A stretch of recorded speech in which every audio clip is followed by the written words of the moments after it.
أعوذ بالله من الشيطان الرجيم بسم الله الرحمن الرحيم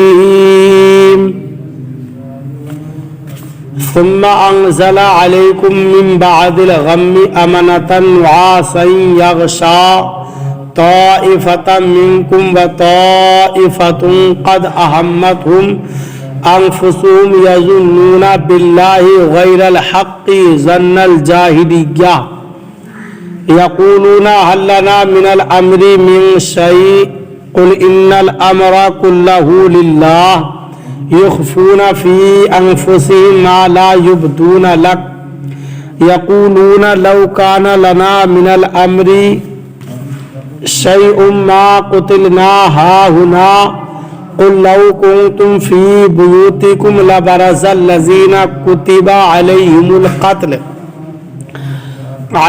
القتل إلى مضاجعهم وليبتلي الله ما في صدوركم وليمحص ما في قلوبكم والله عليم بذات الصدور۔ ترجمہ کنزُ الایمان، اللہ کے نام سے شروع جو نہایت مہربان رحم والا۔ پھر غم کے بعد تم پر چین کی نیند اتاری کہ تمہاری ایک جماعت کو گھیرے تھی اور ایک گروہ کو اپنی جان کی پڑی تھی۔ اللہ پر بے جا گمان کرتے تھے، جاہلیت کے سے گمان کہتے، اس کام میں کچھ ہمارا بھی اختیار ہے۔ تم فرما دو کہ اختیار تو سارا اللہ کا ہے، اپنے دلوں میں چھپاتے ہیں جو تم پر ظاہر نہیں کرتے۔ کہتے ہیں ہمارا کچھ بس ہوتا تو ہم یہاں نہ مارے جاتے۔ تم فرما دو کہ اگر تم اپنے گھروں میں ہوتے جب بھی جن کا مارا جانا لکھا جا چکا تھا اپنی قتل گاہوں تک نکل کر آتے، اور اسی لیے کہ اللہ تمہارے سینوں کی بات آزمائے اور جو کچھ تمہارے دلوں میں ہے اسے کھول دے، اور اللہ دلوں کی بات جانتا ہے۔ ترجمہ کنزُ العرفان۔ پھر اس نے تم پر غم کے بعد چین کی نیند اتاری جو تم میں سے ایک گروہ پر چھا گئی، اور ایک گروہ وہ تھا جسے اپنی جان کی فکر پڑی ہوئی تھی۔ وہ اللہ پر ناحق گمان کرتے تھے، جاہلیت کے سے گمان۔ وہ کہہ رہے تھے کہ کیا اس معاملے میں کچھ ہمارا بھی اختیار ہے؟ تم فرما دو کہ اختیار تو سارا اللہ ہی کا ہے، یا اپنے دلوں میں وہ باتیں چھپا کر رکھتے ہیں جو آپ پر ظاہر نہیں کرتے۔ کہتے ہیں اگر ہمیں بھی اس معاملے میں کچھ اختیار ہوتا تو ہم یہاں نہ مارے جاتے۔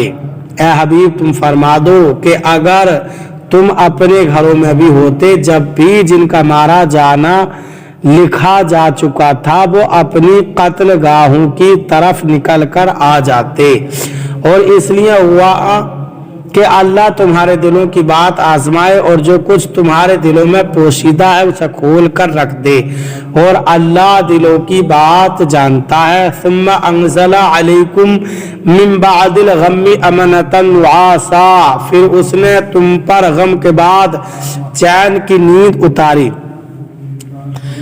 غزوہ احد میں تکالیف اٹھانے کے بعد اللہ تعالیٰ کی طرف سے مخلص مومنوں پر خاص کر نوازی ہوئی، وہ یہ کہ اللہ تعالیٰ نے ان کی پریشانی دور کرنے کے لیے ان پر غم کے بعد چین کی نیند اتاری جو صرف مخلص صحابہ کرام رضی اللہ تعالیٰ عنہم پر ہی اتری۔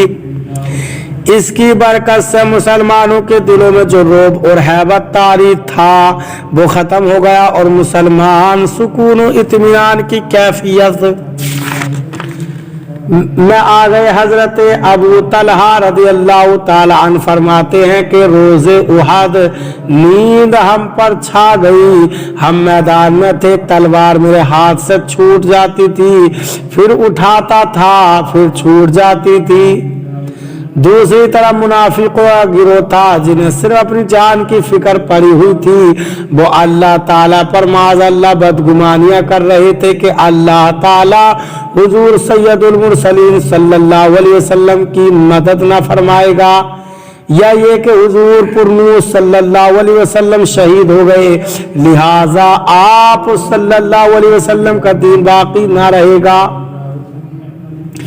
ये सिर्फ जाहिलियत के गुमान थे। फिर मुनाफिकीन के बारे में फरमाया कि ये अपने दिलों में अपना कुफ्र, अल्लाह ताला के वादों पर भरोसा ना होना और जिहाद में मुसलमानों के साथ आने पर अफसोस करना छुपाए हुए हैं। इनके दिलों में ये बात बैठी हुई है कि हुजूर अक़दस सल्लल्लाहु अलैहि वसल्लम के वादे माज़अल्लाह सच्चे नहीं है, लेकिन ये बातें मुसलमानों के सामने जाहिर नहीं कर सकते। ये कहते हैं कि अगर हमारी भी कुछ चलती होती और जंग उहद के बारे में हमारा मशवरा मान लिया जाता तो हम यहाँ ना मारे जाते। अल्लाह ताला ने उनकी बदगुमानियों और बदकलामियों के रद्द में फरमाया कि ए हबीब सल्लल्लाहु अलैहि वसल्लम तुम फरमा दो कि अगर तुम अपने घरों में भी होते जब भी जिनका मारा जाना तकदीर में लिखा जा चुका था, वो अपनी कत्ल गाहों की तरफ निकल कर आ जाते, क्योंकि जैसे मौत का वक्त मुकर्रर है ऐसे ही मौत की जगह भी मुतअय्यन है, जिसमें जहां जैसे मरना है वो वहां वैसे ही मरेगा। घरों में बैठ रहना कुछ काम नहीं आता और तकदीर के सामने सारी तदबीरें और हीले बेकार हो जाते हैं। इस आयत के आखिर में अल्लाह ताला ने ग़ज़वा उहद में पेश आने वाले वाक़ियात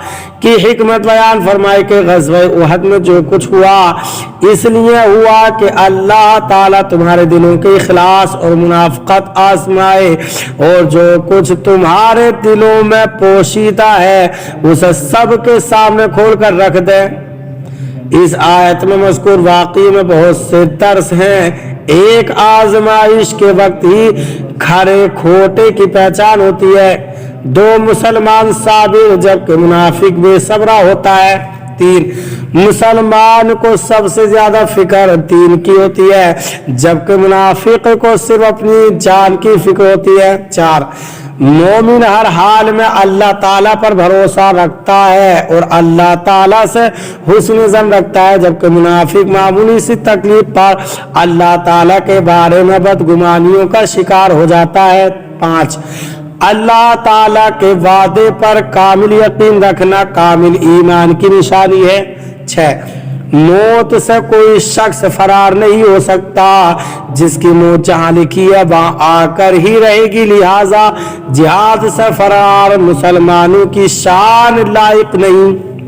सात ग़ज़वा उहद में मुनाफिकीन के अलावा जितने मुसलमान थे वो सब अल्लाह ताला के प्यारे थे कि अल्लाह ताला ने उन पर खुसूसी करम नवाजी फरमाई।